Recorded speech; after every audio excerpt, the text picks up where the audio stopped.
Une table ronde très concrète, très passionnante. Quels sont, en fin de compte, les terrains de jeu privilégiés de la prévention?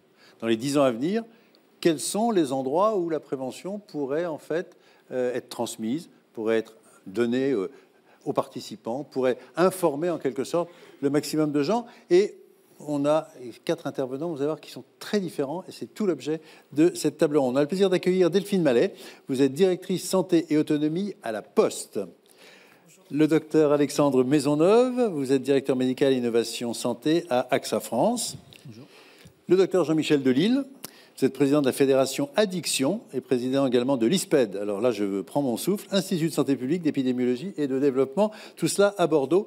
Et le docteur Brigitte Moltrech, vous êtes médecin conseillère technique auprès du directeur général de l'enseignement scolaire au ministère de l'Éducation nationale et de la jeunesse. Alors on va commencer par vous, on va commencer par l'école, parce qu'on pourrait se dire en fin de compte, ça serait logique de faire que dans l'imprégnation, et tout à l'heure le médecin qui posait la question était dans cet esprit-là, si on commence à la base, quand ils seront grands, ils auront un peu la prévention dans le sang. Donc aujourd'hui, et on va faire ce petit tour de table classique, c'est est-ce qu'en fin de compte, le ministère en est conscient et est-ce que des actions sont engagées?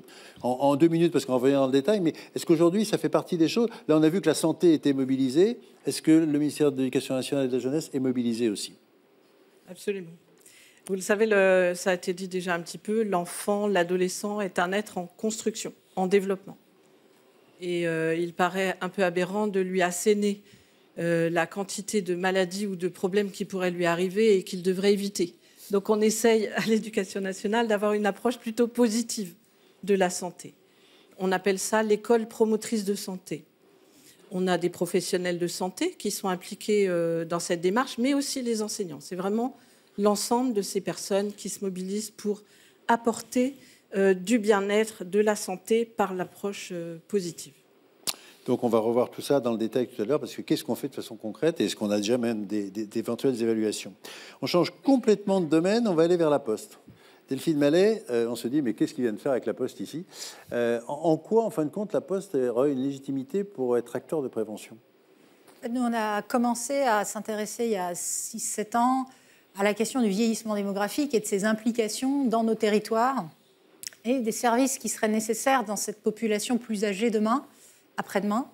Et à travers la question du vieillissement et donc de l'évitement de la perte d'autonomie, on a compris que la perte d'autonomie était largement évitable si on faisait de la prévention, si on dépistait précocement les signes de fragilité.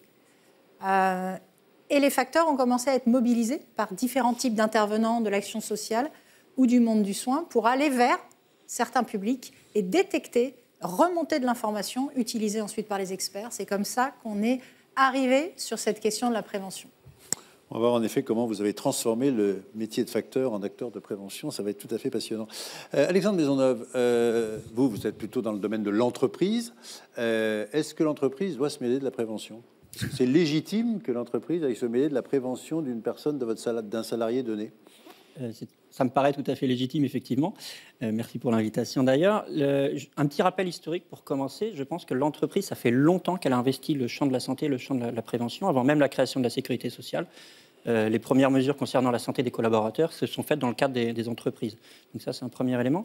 On a ensuite une légitimité qui est totalement légale, puisque sur le plan réglementaire, il y a un certain nombre d'engagements des entreprises sur le plan de la santé et de la prévention au travail. Il y a eu un accord national interprofessionnel en 2020, une loi santé en 2021, donc qui confirme complètement l'engagement des entreprises sur ce sujet-là.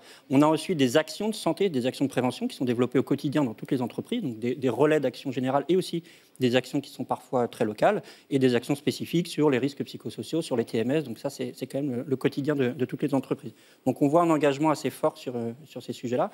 Il y a un angle, une légitimité, j'ai envie de dire, très contemporaine.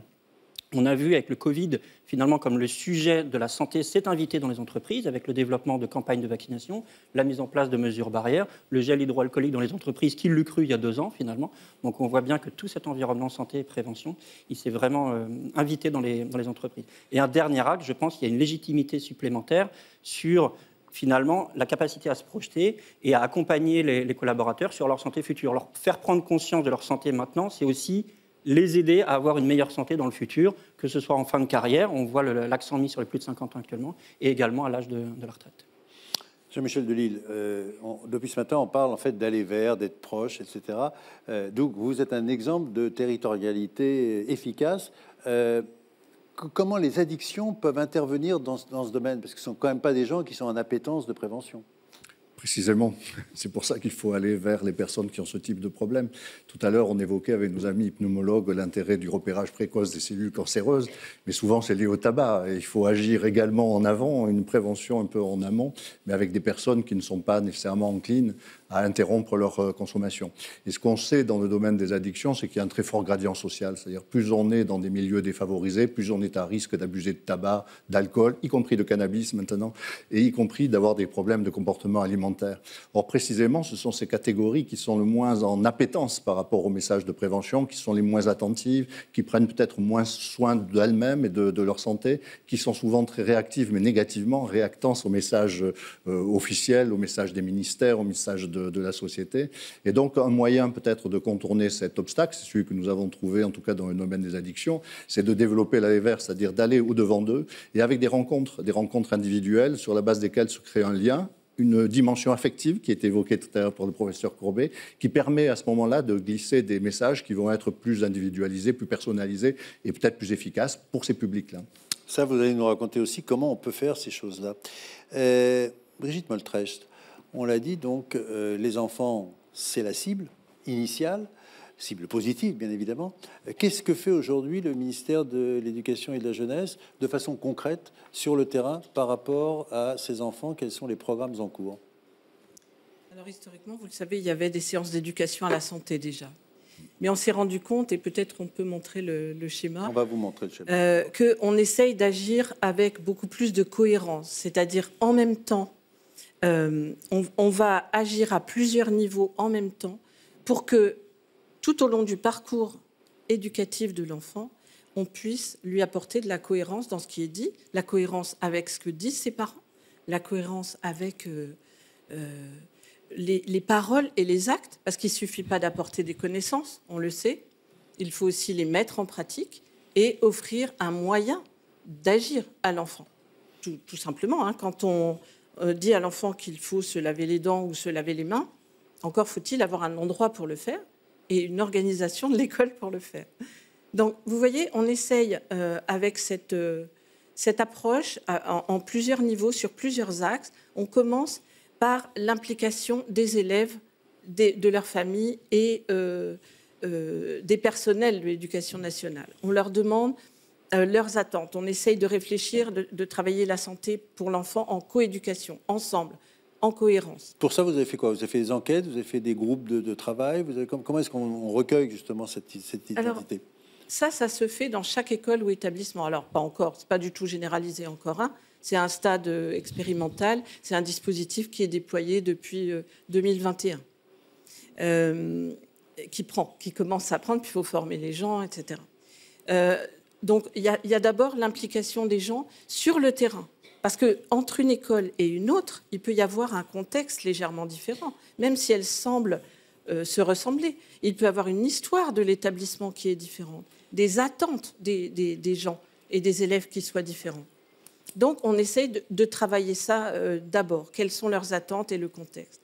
Ensuite, on va développer des actions d'éducation à la santé, de compétences psychosociales qu'on va beaucoup travailler à partir de cette année, mais dans tous les milieux, pas que à l'école, d'éducation à la santé, à la sexualité. Voilà. Donc, on travaille vraiment là-dessus, soit dans les enseignements, soit sur des séances dédiées avec soit l'infirmière de l'éducation nationale ou le médecin, avec des partenaires extérieurs qui aident aussi, et puis les enseignants qui ont été se former, certains, à le faire aussi. Parce que le vrai problème, c'est ça, c'est qu'en fait, dans cette chaîne-là, il faut quand même avoir une petite formation de base. Il faut quand même, pour pouvoir faire passer les messages, savoir quel message on peut passer.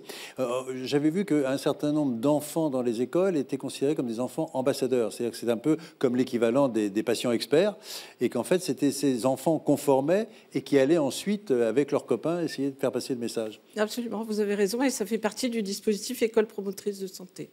On forme aussi des élèves pour qu'ils amènent les sujets. Non pas pour leur faire porter la responsabilité de l'échec ou de la réussite, surtout pas. C'est bien aux adultes de porter cette responsabilité, mais au moins de pouvoir engager certains sujets avec les autres élèves. Les délégués, par exemple. Et les enseignants ont également une formation particulière?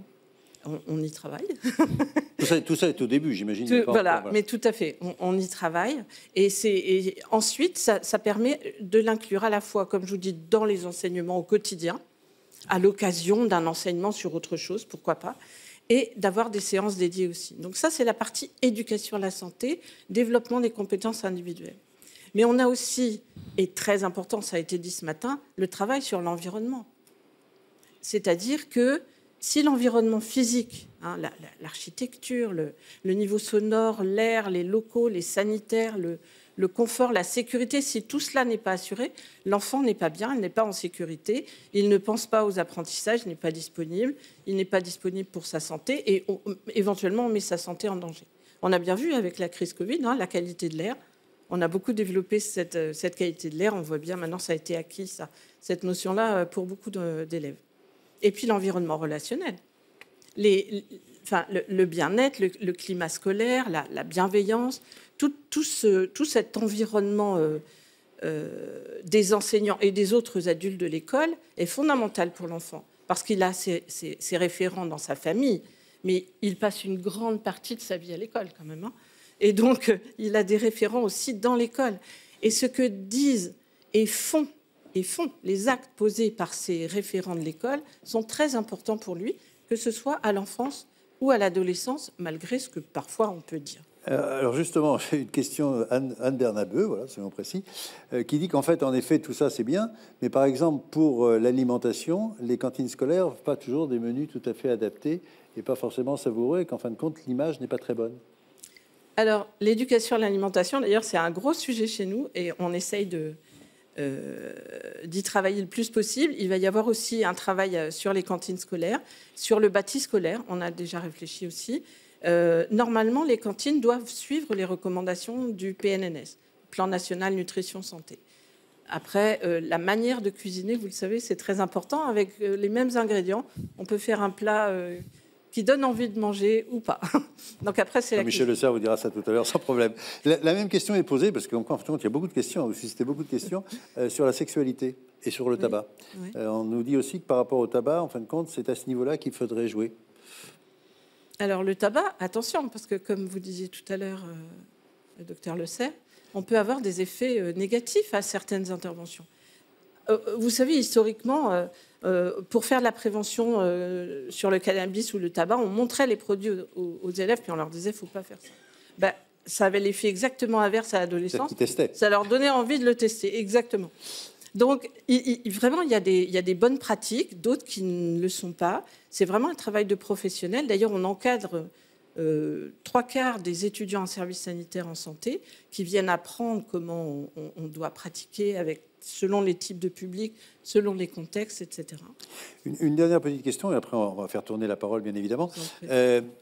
Donc, est-ce qu'aujourd'hui, tous ces éléments-là rentrent dans le programme de l'enseignement? C'est-à-dire, est-ce que dans le programme, il y a un nombre d'heures dédiées? On sait qu'en médecine, ce n'est pas encore vraiment un nombre d'heures important consacré à la prévention.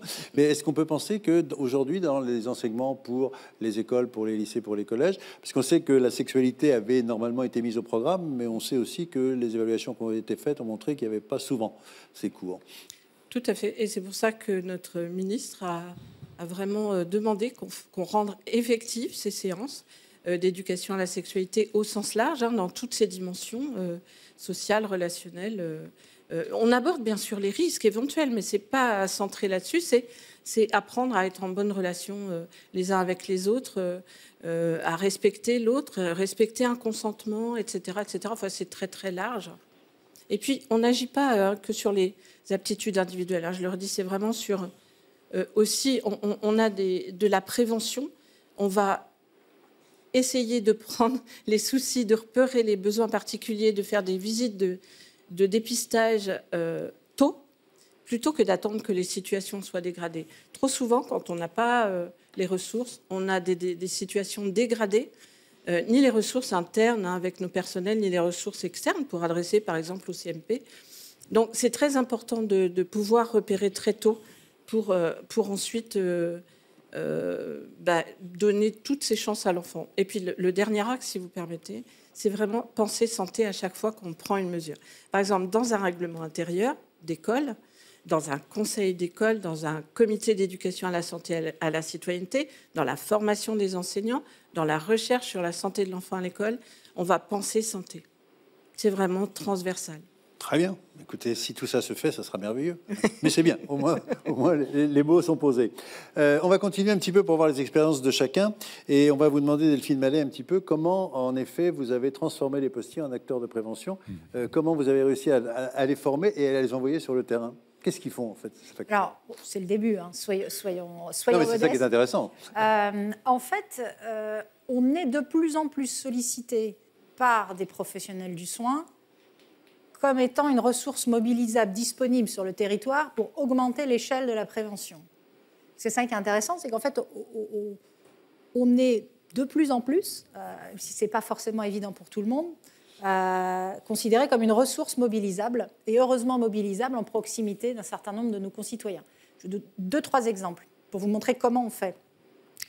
On livre des repas aux personnes âgées pour le compte des communes ou de certains départements ou pour certains hôpitaux qui livrent les repas aux seniors de territoires. Je pense au centre hospitalier de Guérande qui livre depuis ses cuisines les seniors qui bénéficient d'une livraison de repas dans le cadre de l'action sociale.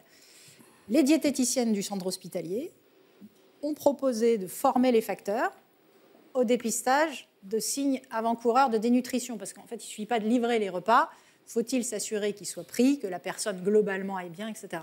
Et donc, on ne se transforme pas en diététicien, mais par contre, on collecte de l'information en ayant été formé sur le regard ou sur la façon de poser les questions. Ça fonctionne bien. Autre illustration, on a un sujet massif d'augmenter le taux de dépistage du cancer du côlon. On est donc en train, dans le système, de faciliter l'accès au kit en le mettant à disposition chez le pharmacien, en commande en ligne. Et il y a une autre voie qui va être explorée dans les prochains mois avec quelques centres expérimentaux de lutte contre le cancer, c'est d'envoyer un postier au domicile, notamment de ceux qui ne se font jamais dépister, pour essayer de voir si le contact de face à face avec une information très simple et une invitation à une prise de rendez-vous ou à la collecte le lendemain du kit a un effet déclencheur de comportement. En fait, banaliser la question de la prévention et de l'information de base ou de la collecte d'informations peut peut-être être efficace. On va en tout cas le vérifier dans les prochains mois. Dernier exemple, il y a un programme de l'Organisation mondiale de la santé qui s'appelle ICOP, qui consiste à détecter précocement les fragilités liées à l'âge pour essayer d'intervenir avant la dépendance, puisque c'est possible. Donc, si c'est possible, je trouve que c'est intéressant qu'il y ait une mobilisation générale pour le faire. Le CHU de Toulouse et l'équipe du gérontopole du CHU de Toulouse, voulant aller vers des milliers, des dizaines de milliers de personnes sur le territoire de proximité, a d'abord mobilisé les soignants, assez logiquement d'ailleurs, médecins généralistes, infirmières, donc tout le monde a été formé à diffuser le programme et à faire des évaluations très simples.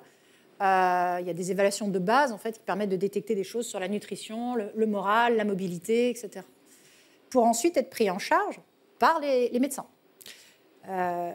Voulant augmenter la portée de l'action, on a testé la formation de facteurs qui ont été formés par les infirmières du gérontopole à aller administrer des questionnaires qui, à la base, sont faits pour être auto-administrés. Donc, ça montre bien, dans une logique de prévention de premier niveau, qu'on peut faire des choses finalement assez simples.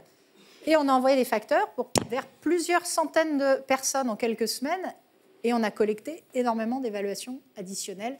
Encore une fois, nous, notre job, c'est de remonter de l'information aux professionnels compétents qui ensuite mettent en place les actions sociales, actions plutôt sanitaires ou paramédicales. Et ça fonctionne bien aussi. Donc, voilà ce qu'on est en train de faire. On essaye de répondre à cette demande naissante et du coup, prenant la mesure de ce qu'on pourrait faire pour accompagner certains programmes de contact et changer d'échelle en fait sur certains publics, notamment les publics plus âgés. On propose du coup de manière un peu plus précise nos services pour contribuer notamment à la prévention de la perte d'autonomie. Donc Jean-Michel Delisle, quand vous entendez ça, vous dites c'est bien mon aller vers, c'est bien ce que je voudrais faire. Peut-être que les postiers pourraient vous aider. Hein. Oui, on va y réfléchir, mais les postiers nous ont déjà aidés d'une certaine manière, puisqu'au moment où les pouvoirs publics avaient reculé devant le projet de développer une campagne de prévention alcool avec le Dry January, Finalement, c'est grâce à la Fondation Addictio de la Poste et à la Fédération Addiction qu'on a pu reprendre les droits des Anglais et promouvoir le Dry January en France, avec le succès qu'on connaît, puisque ça a été une des campagnes les plus suivies sur un plan général. Alors, dans notre domaine, l'expérience de l'Aller Vert, en fait, est née dans un contexte très particulier qui nous amène loin, mais qui est un bel exemple de réussite d'une action de prévention. C'est la réduction de la contamination par le VIH chez les usagers de drogue.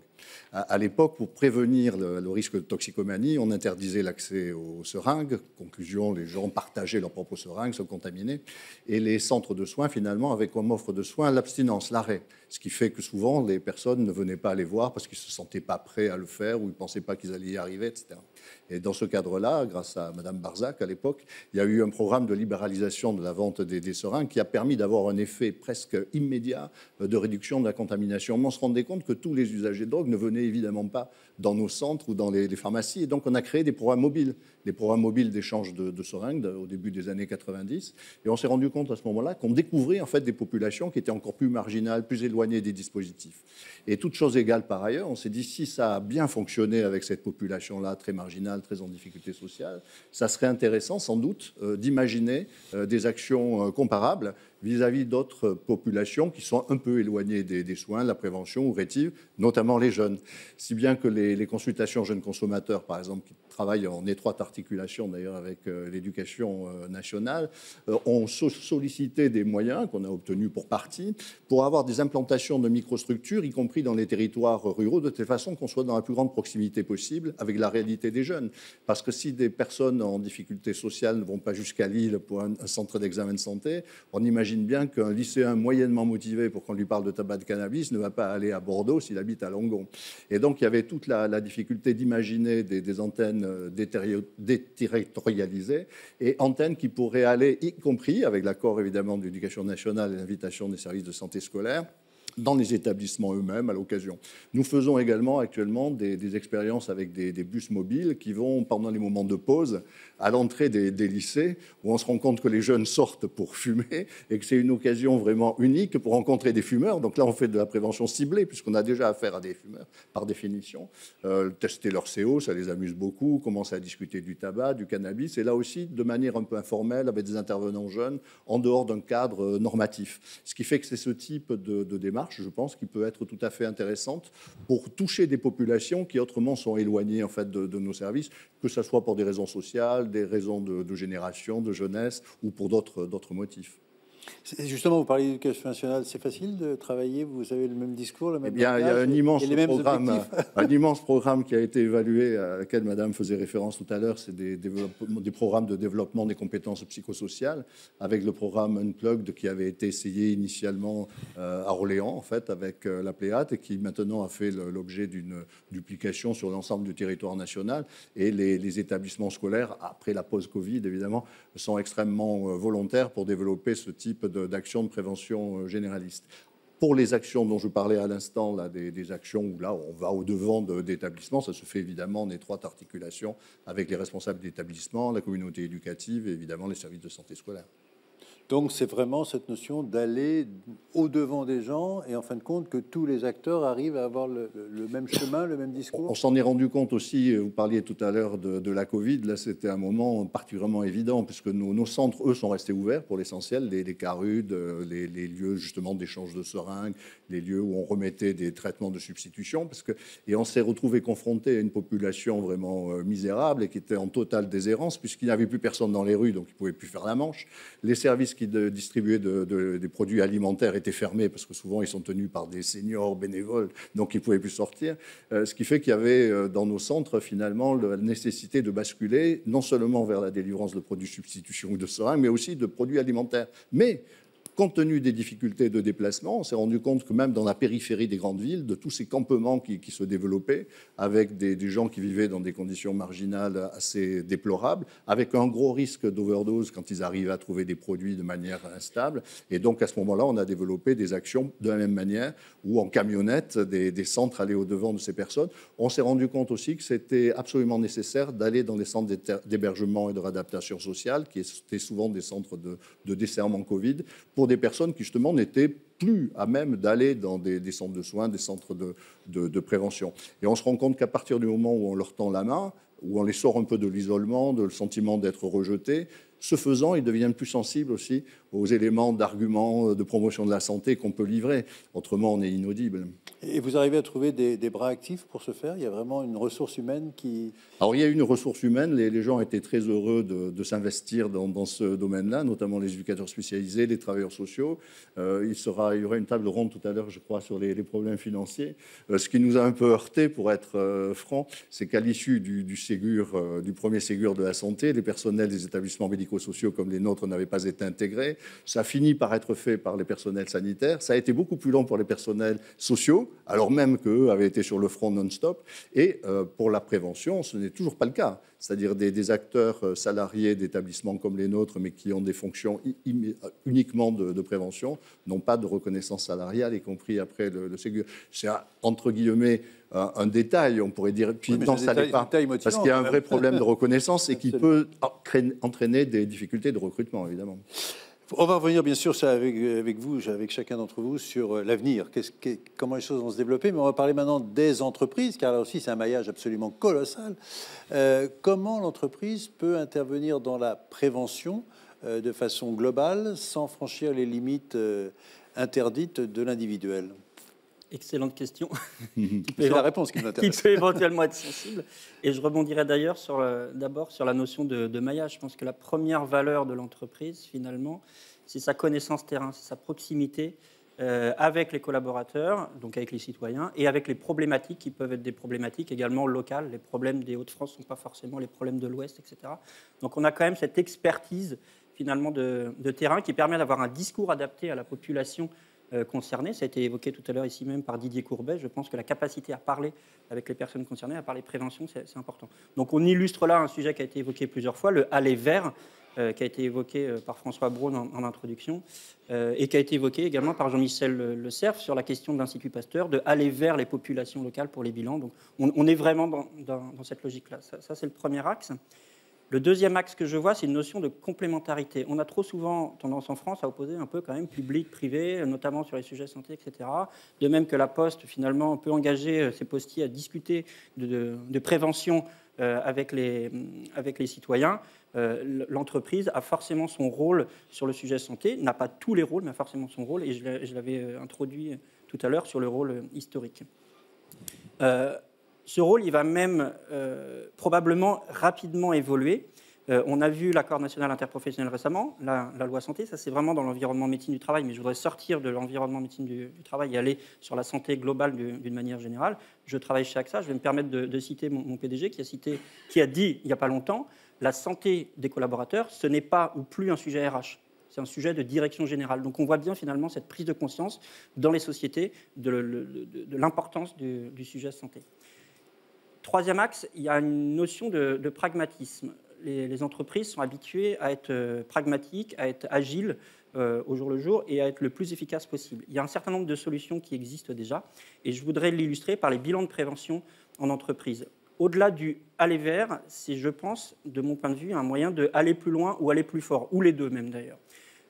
3 consultations dédiées santé, c'est très bien. Dédiées prévention santé, c'est très bien. Mais une demi-journée dédiée à la prévention des collaborateurs, dédiée à leur santé, dédiée à eux-mêmes, et ce de manière régulière, je pense qu'on peut aller plus loin. Olivier Caron a évoqué tout à l'heure, d'ailleurs, ce que fait l'IGR dans ce sens-là, et je pense que c'est un excellent modèle. Il y a une question aussi, ça a été évoqué tout à l'heure, de coordination et d'accompagnement d'aval. Dire à un citoyen, prends soin de ta santé, prends soin de ton côlon, prends soin de tes seins, prends soin de ton utérus, j'emploie des vrais mots, prends soin de ton cœur, prends soin de ton foie avec l'alcool, etc. C'est bien, mais on reste beaucoup dans l'injonction. Comment on aide finalement le citoyen dans une logique de coordination, d'une part, comment on l'aide à organiser tout ça, et comment on l'accompagne derrière. Et bien, si les entreprises proposent des bilans de prévention où on arrive à tout concentrer sur une demi-journée, finalement, le collaborateur, le citoyen, est largement aidé dans cette logique de coordination. Et si en plus on lui propose un accompagnement derrière, c'est encore mieux. Je voudrais d'ailleurs, sur ce dernier point, sur le pragmatisme, différencier. Pourquoi est-ce que je prends ce point des bilans de prévention? C'est parce qu'on le propose déjà chez AXA France et il y a un réel engouement. Pourquoi est-ce que d'un côté, on n'a pas un réel engouement pour le dépistage organisé, côlon, sein, utérus. Je me permets de redire calmement ces mots-là, parce qu'on est à moins de 50% d'adhésion de l'ensemble des citoyens sur le sein, mais même sur les autres. Donc on est tous concernés par le sujet. Et pourquoi est-ce que quand on propose des bilans de prévention, finalement, tous les rendez-vous sont pris assez rapidement? Je pense que là aussi, il y a une capacité à parler de manière adaptée à ses collaborateurs et pas de manière peut-être parfois désincarnée. Je fais de reproches à personne, mais je pense que là aussi, en termes de collaboration entre le public et le public sait faire certaines choses, le privé sait en faire d'autres. Travaillons ensemble, ne travaillons pas chacun dans notre coin. Et dernier point, et je terminerai là-dessus, sur la valeur de l'entreprise, c'est aussi la capacité à se projeter. On est déjà dans cette démarche de proposer des bilans de santé en entreprise.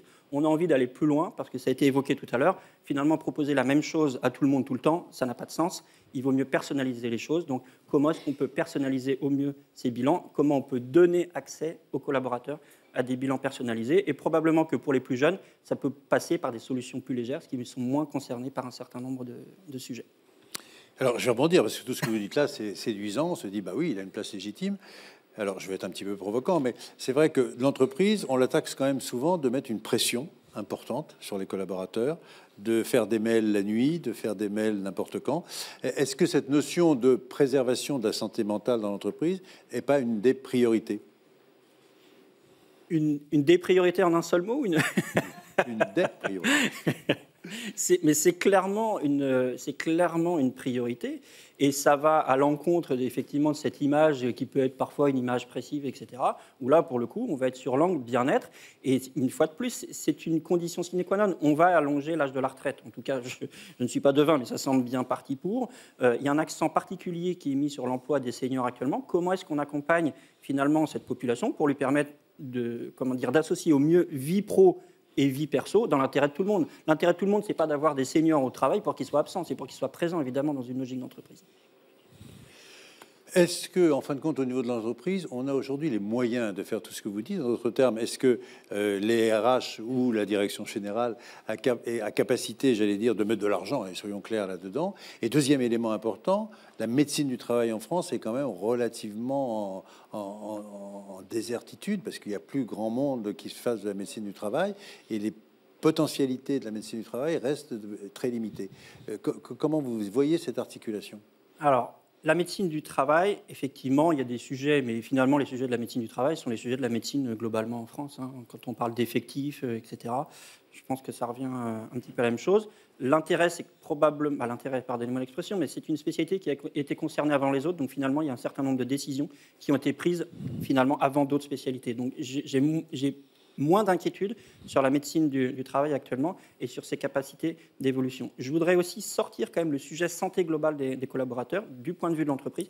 Il doit aller au-delà de la simple médecine du travail, même s'il y a déjà beaucoup de choses qui sont intégrées dans la médecine du travail. Et l'entreprise, elle doit être capable d'aller plus loin. Ce qui rejoint le sujet financier que vous évoquez, c'est-à-dire, est-ce que l'entreprise a les moyens de financer? J'ai envie de dire oui et non. Oui et non pour certaines. Oui et non parce que, comme toujours, comme en politique, d'ailleurs, c'est un sujet politique. La politique, c'est quoi? C'est l'art d'attribuer les financements. Donc, dans une entreprise, si finalement, moi, dans mon entreprise, je considère que le bien-être des collaborateurs, la santé de mes collaborateurs, leur faire prendre conscience que je considère, moi, en tant qu'employeur, que c'est important qu'ils soient en bonne santé, si je considère que c'est une priorité, je vais mettre des moyens dessus.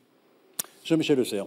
Je trouve que ces exemples sont remarquables parce qu'on voit donc d'abord dans l'école les mouvements qui se font, et ça c'est important. Je ferai un tout petit commentaire sur l'éducation nutritionnelle où je pense qu'effectivement il faut l'abandonner, mais il faut faire de l'éducation alimentaire. Il faut arrêter de dire aux enfants il ne faut pas manger de calories, c'est pas bon, ça fait grossir. Il faut leur donner envie de manger de façon variée.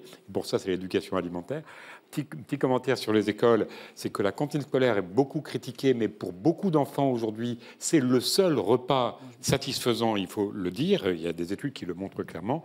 Donc ça, c'est très très bien. Je vois aussi que la nutrition est aux premières loges pour la Poste, et c'est tout à fait important, puisque la dénutrition est vraiment un problème de santé publique important. Ça fait le lit de la chute. On a parlé de la chute tout à l'heure, donc c'est extrêmement important. Je salue votre initiative qui s'inscrit avec d'autres professionnels, c'est très bien. Et puis bon, voilà les exemples au milieu du travail et puis auprès des personnes qui sont avec des addictions. Je pense qu'il y a vraiment des mouvements qui se font, et avec un état d'esprit qui me semble assez positif de cette approche globale dont on va parler dans quelques instants. Juste un petit tour de table rapide sur l'avenir.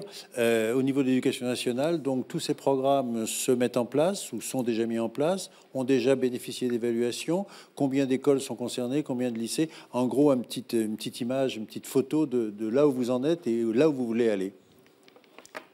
Alors ça commence, comme vous l'avez dit, c'est-à-dire qu'on a fait un plan national de formation pour former des formateurs qui ensuite, eux, vont former les intervenants directs.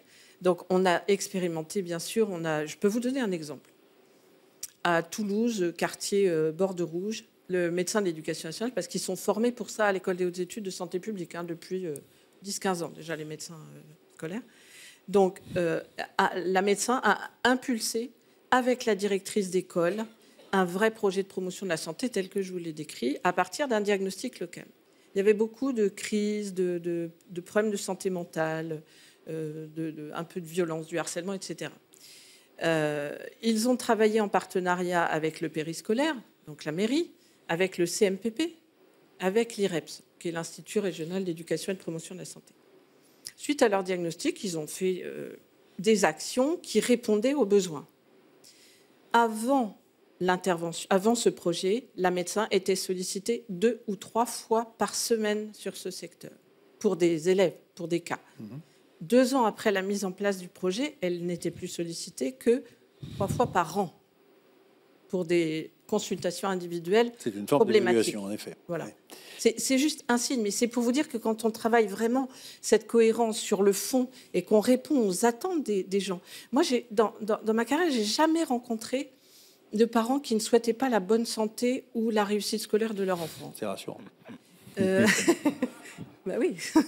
Et donc, je rejoins ce qui a été dit tout à l'heure. Il faut faire confiance aux gens. C'est-à-dire que les gens, faut les outiller, par contre. Il faut leur apporter des éléments. Si on ne donne pas les moyens, si on ne montre pas la voie, c'est quand même plus difficile. C'est tout à fait. Mais après, il faut qu'ils soient partie prenante, il faut qu'ils soient acteurs de tout ça. Donc, c'est vraiment les impliquer dès le début des processus et non plus leur donner ces injonctions qui ont été tellement remises en cause depuis ce matin. Ce que vous dites est totalement confirmé par une question d'Anne-Laure Grill qui dit, en fait, l'éducation à la vie affective et sexuelle, qui est un domaine large de prévention, est dans les programmes avec 3 séances par an au collège et au lycée. Et les textes le disent, mais ça ne se fait pas aujourd'hui. Oui, ben c'est un peu la question de tout à l'heure. Maintenant, c'est même en élémentaire, mais c'est intégré dans les cours par l'enseignant lui-même. En collège et en lycée, ce sont plus des séances dédiées avec des intervenants extérieurs, les professionnels de santé, l'éducation nationale ou d'autres personnes compétentes pour le faire. Vraiment, c'est un souci. Il y a des endroits où c'est fait. Mais ça n'est pas vrai partout et on s'y emploie. On y va. Jean-Michel Delisle, ce que vous racontez tout à l'heure, qui quand même montre bien qu'on est vraiment sur le terrain, est-ce que vous pensez que c'est transposable aux autres domaines de la prévention? Pour les addictions, on comprend bien. Est-ce que vous pensez que cette technique-là pourrait être appliquée pour les autres facteurs de prévention qu'on a évoqués plus tôt? Bien sûr, puisque pour les populations parmi les plus vulnérables et les plus à distance des messages de prévention, c'est qu'un des éléments de frein, c'est la réactance qui a été évoquée tout à l'heure.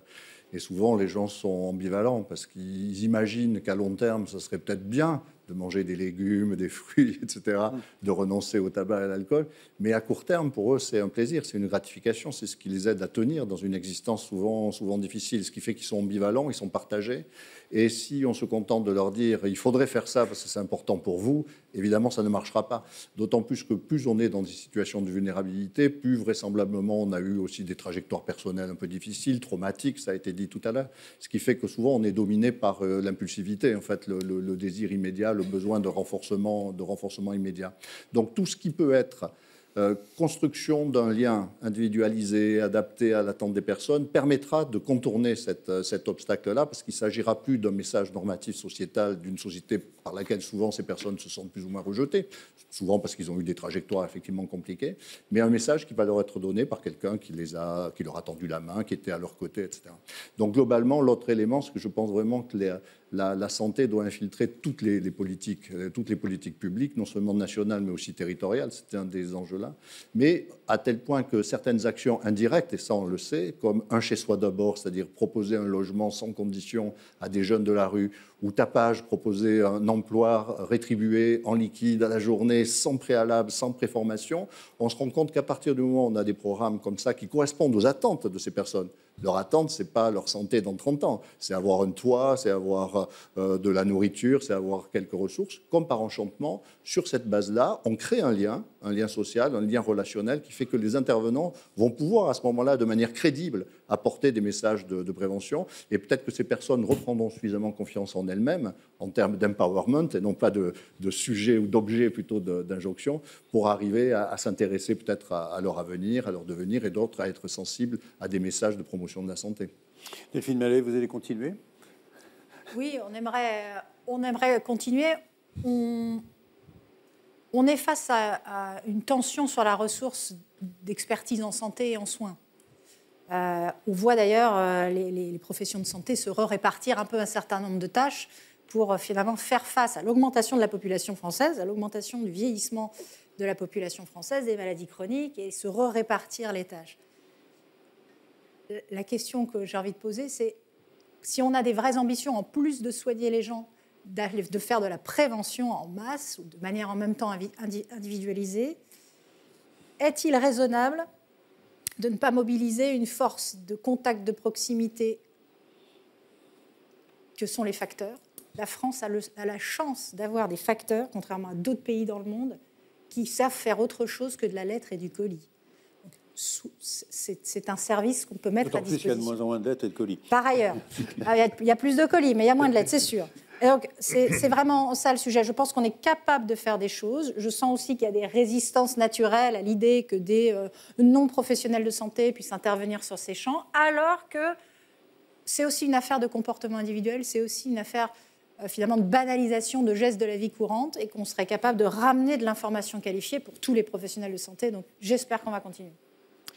Même question, j'allais dire, pour les entreprises. Aujourd'hui, est-ce que, par exemple, le MEDEF, qui est quand même l'instance qui infuse un petit peu les courants, est-ce que cette notion de dire, dans les entreprises, vous devez prendre en charge la santé de vos salariés et les aider, en fait, à prendre conscience de là où ils en sont, donc de faire un acte de prévention et d'accompagnement à la santé, est-ce que c'est vraiment dans l'air du temps ? C'est tout à fait dans l'air du temps. Je reprends juste l'exemple de l'accord national interprofessionnel et de la loi santé, donc 2020-2021. Donc on voit bien que l'ensemble des partenaires sociaux, au-delà j'ai envie de dire, du simple MEDEF, c'est vraiment une question que se sont appropriés les partenaires sociaux et sur laquelle ils ont travaillé ensemble. Et donc cette question de la prévention, quand on prend les 10 mesures de la loi santé, finalement, on voit que la prévention, elle est sur chacune de ces 10 mesures.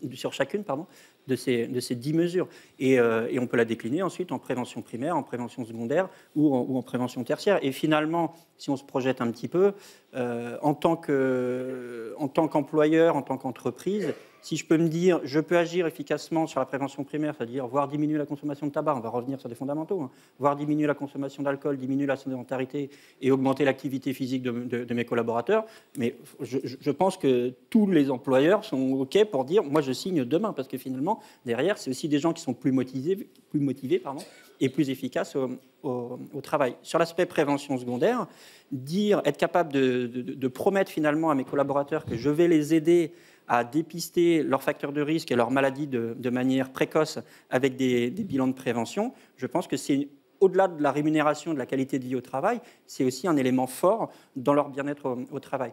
Et je vais aller plus loin dans la prévention tertiaire, parce que on aura une population de seniors qui va augmenter. Comment est-ce que je peux promettre en tant qu'employeur à mes collaborateurs seniors qui sont malheureusement atteints d'une maladie chronique, que ce soit diabète ou autre, que je vais les aider à être finalement le mieux équilibré possible? Parce que c'est quoi le problème d'une maladie chronique? C'est les complications. Donc si je peux diminuer la fréquence, les aider à diminuer la fréquence des complications, diminuer l'intensité, finalement j'améliore leur espérance de vie. Et ça a été rappelé tout à l'heure, l'enjeu pour nous en France actuellement, l'enjeu sociétal, c'est l'espérance de vie en bonne santé. Donc si tous ensemble on peut réussir à allonger cette espérance de vie en bonne santé, je pense que tout le monde sera OK.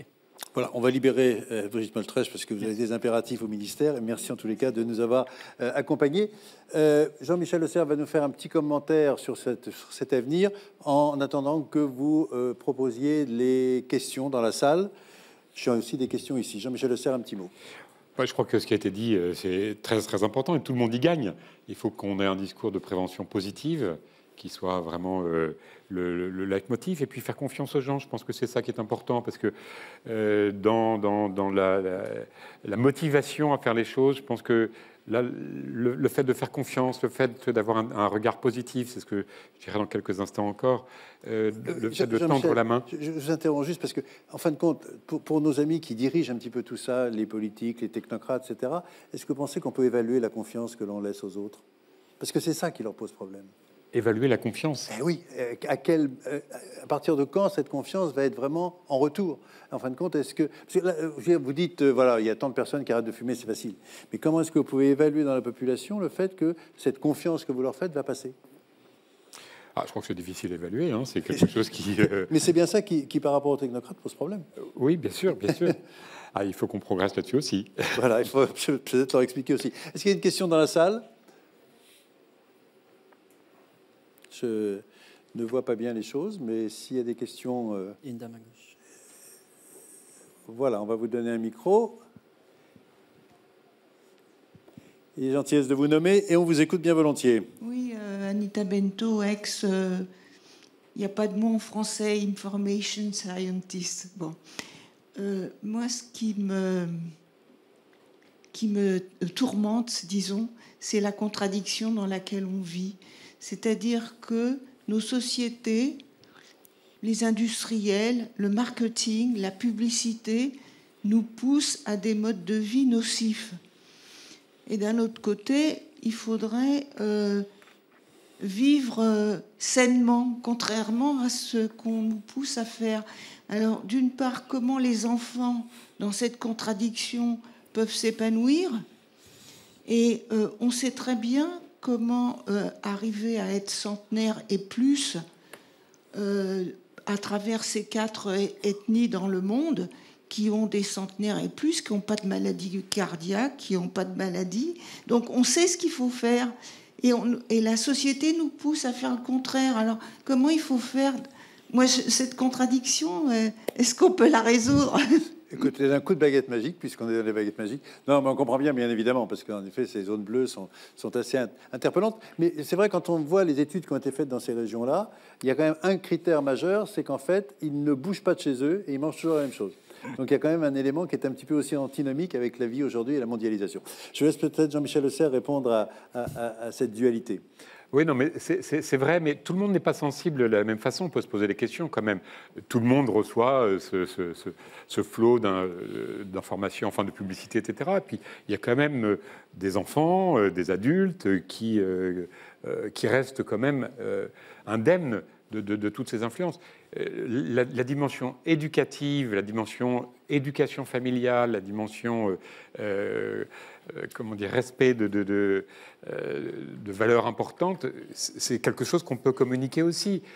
On ne va pas faire la révolution en disant il faut arrêter toute cette industrie qui est là aussi pour nous procurer des biens, même s'il y a des biens qui sont inutiles. Vous avez tout à fait raison.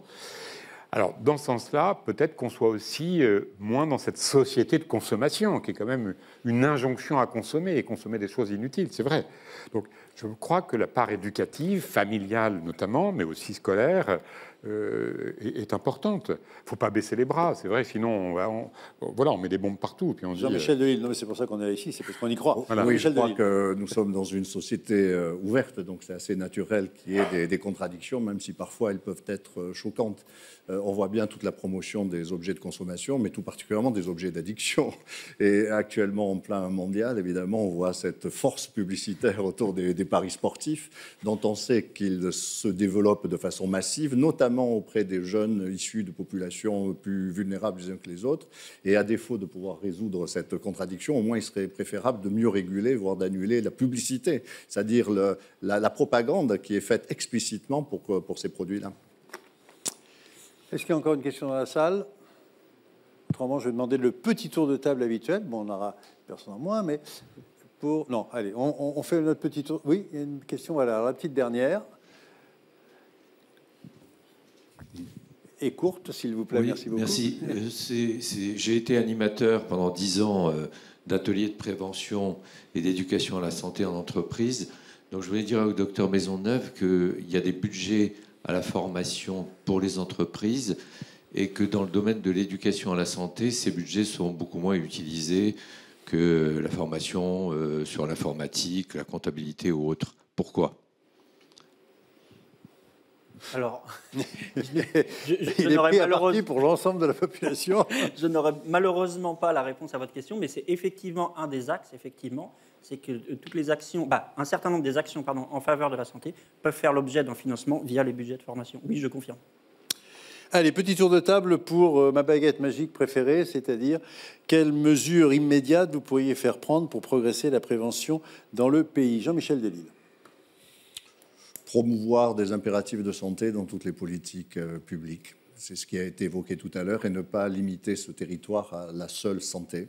Je suis favorable à ce que les facteurs soient des acteurs de prévention, à ce que des acteurs des entreprises ou privées puissent être des acteurs de prévention. Il faut ouvrir les vannes pour que vraiment chacun puisse se sentir impliqué, chacun puisse se sentir reconnu et du coup ça permettra à nos cibles, si j'ose dire, de se sentir également reconnus et écoutés. Dès que François Braun s'en va, le poste est à pourvoir par vous. Je vais envoyer ma lettre au Père Noël. Ça arrive. En fait, il y a deux mesures à prendre en même temps. Fixer des objectifs qui s'imposent à tous, aux acteurs nationaux, aux acteurs des territoires en matière d'efficacité, de contact et de dépistage. Donc des objectifs absolus, comme on se fixe dans les organisations, notamment les entreprises, et qu'on tend à atteindre avec des plans d'action. Et labelliser un certain nombre d'acteurs complémentaires aux professionnels de santé en capacité de faire partie du dispositif territorial, comme les facteurs, mais il y en a d'autres. Il y a différents types d'acteurs associatifs ou autres qui peuvent être mobilisés. Donc, une forme de label qui contrôle aussi la formation, le niveau de compétence, parce qu'on ne peut pas faire pour faire et faire n'importe quoi, c'est pas l'idée. Mais des objectifs drastiquement différents en termes d'échelle et donc la mobilisation d'opérateurs labellisés ou complémentaires aux soins. Alexandre Maisonneuve. Je prendrais bien une baguette à 3 coups. C'est bien parce que c'est vous. Si c'est possible. Concrètement, et je l'ai évoqué tout à l'heure, premier coup de baguette magique, si finalement toutes les entreprises pouvaient proposer des bilans de prévention dédiés pour leurs collaborateurs, je pense qu'on franchirait un cap dans la prévention. Et si possible, en allant vers de la personnalisation, une fois de plus. L'idée n'est pas de faire finalement de la masse. Deuxième coup de baguette magique, c'est en complémentarité, ça a été dit encore tout de suite par M. Delisle, c'est-à-dire sur la reconnaissance de chaque acteur. Et je pense qu'il faut que sur ce sujet de prévention, les entreprises, j'ai dit il faut, j'aime pas dire il faut, je rêve que les entreprises puissent agir main dans la main avec les pouvoirs publics, chacun son rôle, chacun ses compétences, chacun ses capacités de communication aussi, parce que les moyens de communication et les capacités de communication ne sont pas les mêmes. Et finalement, c'est un état d'esprit, ça, le mot état d'esprit a été évoqué tout à l'heure par Jean-Michel Le Cerf, mais je pense qu'il y a un état d'esprit à faire évoluer aussi sur cette question-là. Et finalement, à la fin, mon rêve ultime, c'est que l'entreprise soit reconnue comme acteur de prévention, primaire, secondaire, tertiaire, et que le collaborateur, ça a été évoqué tout à l'heure, comme en école, il y a des ambassadeurs de santé, que finalement, le collaborateur, lui aussi, puisse être ambassadeur de santé, à la fois dans l'entreprise, mais aussi dans sa famille. Parce que quand il part du travail le soir, il rentre dans sa famille, s'il peut aussi avoir ce discours-là, je pense que c'est très important. Alors, je ne peux pas vous laisser partir parce qu'il y a une avalanche de questions, mais qui est évidente, mais que je n'ai pas posée. Mais c'est, en fin de compte, oui, c'est bien, mais les données de santé, c'est quand même quelque chose d'extrêmement fragile. Et donc, si mon entreprise sait que j'ai un diabète, est-ce que ça ne va pas me changer la face du monde? Alors, le sujet des données de santé, c'est le sujet majeur. Je suis étonné qu'il n'ait pas été évoqué plus tôt dans les questions, mais merci de la poser. C'est un sujet, il y a un mur de Chine autour de la donnée de santé, et il faut que ça reste un mur de Chine. Donc, quand une entreprise propose des bilans de santé, il faut que ce soit proposé et presté, finalement, à des acteurs qui, eux, sont des acteurs de santé et qui connaissent tout ça par cœur. L'entreprise n'a pas à avoir accès aux données de santé. Ça ne va pas changer cet aspect-là. Donc ça, là-dessus, on est très clair. Ensuite, tout à l'heure, j'ai évoqué des dispositifs de télésurveillance dans le cadre de la prévention tertiaire qui pourraient être mis à disposition ou pour lesquels, finalement, les entreprises pourraient aider. Mais les entreprises, elles vont aider au financement. Elles ne vont pas, finalement, récolter les données de santé. Ça, c'est pareil, ça reste de l'autre côté du mur de Chine. Là où ce mur de Chine, j'ai envie de dire, il est trop élevé pour le moment, c'est ce qui a été évoqué tout à l'heure sur le dépistage organisé. Je vais prendre un exemple. Par exemple, pour le cancer du sein, toutes les femmes reçoivent un courrier de l'assurance maladie à un rythme très régulier. Celles qui sont déjà incluses dans ce programme de dépistage et le font régulièrement continuent à recevoir ce courrier. Quel intérêt? Aucun. Celles qui ont des facteurs de risque particuliers et qui ont un rythme de surveillance plus fréquent, elles le font bien, elles continuent à recevoir ce courrier. Quel intérêt? On leur dit tous les 2 ans alors qu'elles le font tous les ans. Et puis, on continue à envoyer des courriers, finalement, à des femmes qui n'y vont jamais. Donc, il y a un moment, si on pouvait savoir quelles sont les femmes, quels sont les 3 groupes, celles qui sont plus à risque, je ne dis pas l'entreprise, là je dis les pouvoirs publics. Non, mais je tire la pelote des données de santé. Il faut quand même que sur les données de santé, la prévention puisse bénéficier, c'est ça ma conclusion, la prévention puisse bénéficier de l'utilisation des données de santé dans un cadre très éthique, très déontologique, très français. Là-dessus, je pense qu'il n'y a pas de débat. Je suis persuadé qu'il n'y a pas de débat. Merci beaucoup. Je vais vous garder encore un petit peu à la table parce qu'en fait, Jean-Christophe Rufin n'a pas pu nous rejoindre pour des questions techniques. Donc, je vais me tourner vers Jean-Michel Le Cerf parce que il est à la fois médecin, nutritionniste, homme de prévention, écrivain. Et donc, je trouve qu'il est bien placé pour nous dire un mot de ce qui aujourd'hui est en train d'apparaître, on commence à bien entendre parler partout.